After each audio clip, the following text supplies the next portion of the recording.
7 വർഷങ്ങൾക്ക് മുൻപ് നടന്ന മാധ്യമപ്രവർത്തകൻ രാംചന്ദർ ഛത്രപതിയുടെ കൊലപാതകം എല്ലാവരെയും വളരെയധികം ഞെട്ടിച്ചതാണ്. ഈ കൊലപാതകത്തിൽ കോടതി ജീവപര്യന്തം തടവ് ശിക്ഷ വിധിച്ചിരിക്കുന്നത് പ്രഖ്യാപിത ആൾദൈവവും ദേരാ സച്ചാ സൗദ തലവനുമായ ഗുർമീത് റാം റഹീം സിംഗിനെയായിരുന്നു. എന്നാൽ ഗുർമീത് റാം സിംഗ് ഇപ്പോൾ കുറ്റവിമുക്തനായിരിക്കുന്നു.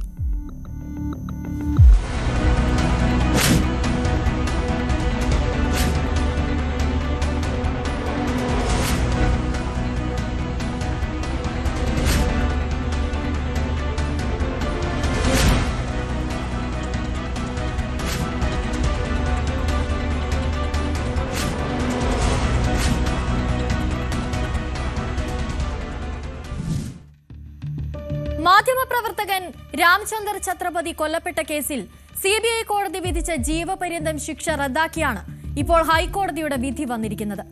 ജീവപര്യന്തം ശിക്ഷ ചോദ്യം ചെയ്ത് ഗുർമീത് റാം റഹീം അപ്പീൽ നൽകിയിരുന്നു. 2002 പോലീസ് സമർപ്പിച്ച ആദ്യ കുറ്റപത്രത്തിൽ തന്റെ പേരുണ്ടായിരുന്നില്ലെന്നും ഗുർമീത് കോടതിയിൽ വാദിച്ചു. തെളിവുകളുടെ അഭാവത്തിൽ chief justice she'll Nagu, justice Vikram Agarwal എന്നിവരടങ്ങിയ ഡിവിഷൻ ബെഞ്ചാണ് ഗുർമീതിനെ മോചിപ്പിക്കാൻ ഉത്തരവിട്ടത്.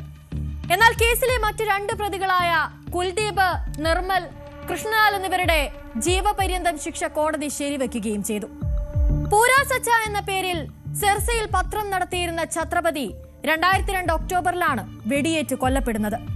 ഗുർമീതിനെതിരെയുള്ള വാർത്തകൾ പ്രസിദ്ധീകരിച്ചതിനാൽ തന്നെ അന്ന് ഛത്രപതിയുടെ കൊലപാതകം വലിയ ശ്രദ്ധ നേടുകയും ചെയ്തു. പൂരാ സച്ച എന്ന പത്രം നടത്തിയിരുന്ന അദ്ദേഹം സെർസയിലെ ദേര ആസ്ഥാനത്ത് സ്ത്രീ അനുയായികളെ ഗുർമീത് ലൈംഗികമായി ചൂഷണം ചെയ്തു എന്ന ആരോപണം ഉന്നയിച്ചായിരുന്നു അന്ന് വാർത്ത പ്രസിദ്ധീകരിച്ചത്. ദേരാ സച്ചാ സൗദ തലവനായ ഗുർമീത് റാം സിംഗ് നടത്തുന്ന ലൈംഗിക ചൂഷണങ്ങളെക്കുറിച്ചുള്ള കത്തുകളും മറ്റ് വിവരങ്ങളുമൊക്കെ ഈ റിപ്പോർട്ടുകളിൽ ഉൾപ്പെട്ടിരുന്നു.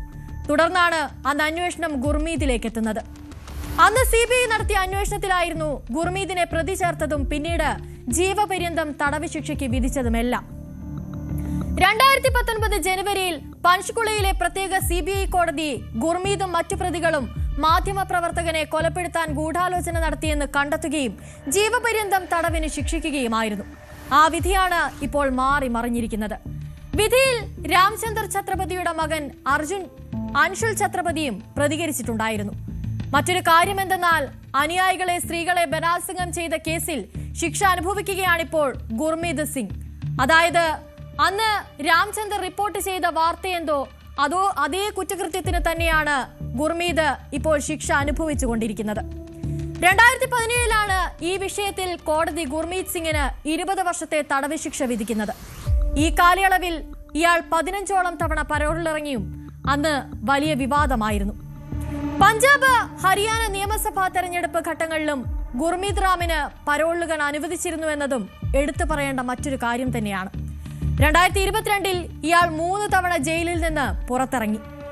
ആദ്യം ഫെബ്രുവരിയിൽ പഞ്ചാബ് നിയമസഭാ തെരഞ്ഞെടുപ്പ് സമയത്ത് 21 ദിവസത്തേക്ക്, പിന്നീട് ജൂണിൽ ഹരിയാനയിൽ തദ്ദേശ തെരഞ്ഞെടുപ്പ് നടന്നപ്പോൾ 1 മാസത്തേക്ക്, തുടർന്ന് ഒക്ടോബറിൽ ഹരിയാന ഉപതെരഞ്ഞെടുപ്പ് സമയത്ത് 40 ദിവസത്തേക്ക്.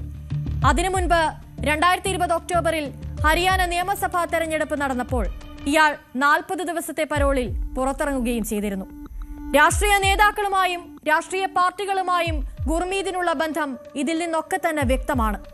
അതേ വ്യക്തി തന്നെ ഇപ്പോൾ രാംചന്ദർ ഛത്രപതിയുടെ കൊലപാതകത്തിൽ കുറ്റവിമുക്തനാകുമ്പോൾ അതിൽ അതിശയിക്കേണ്ടതില്ല.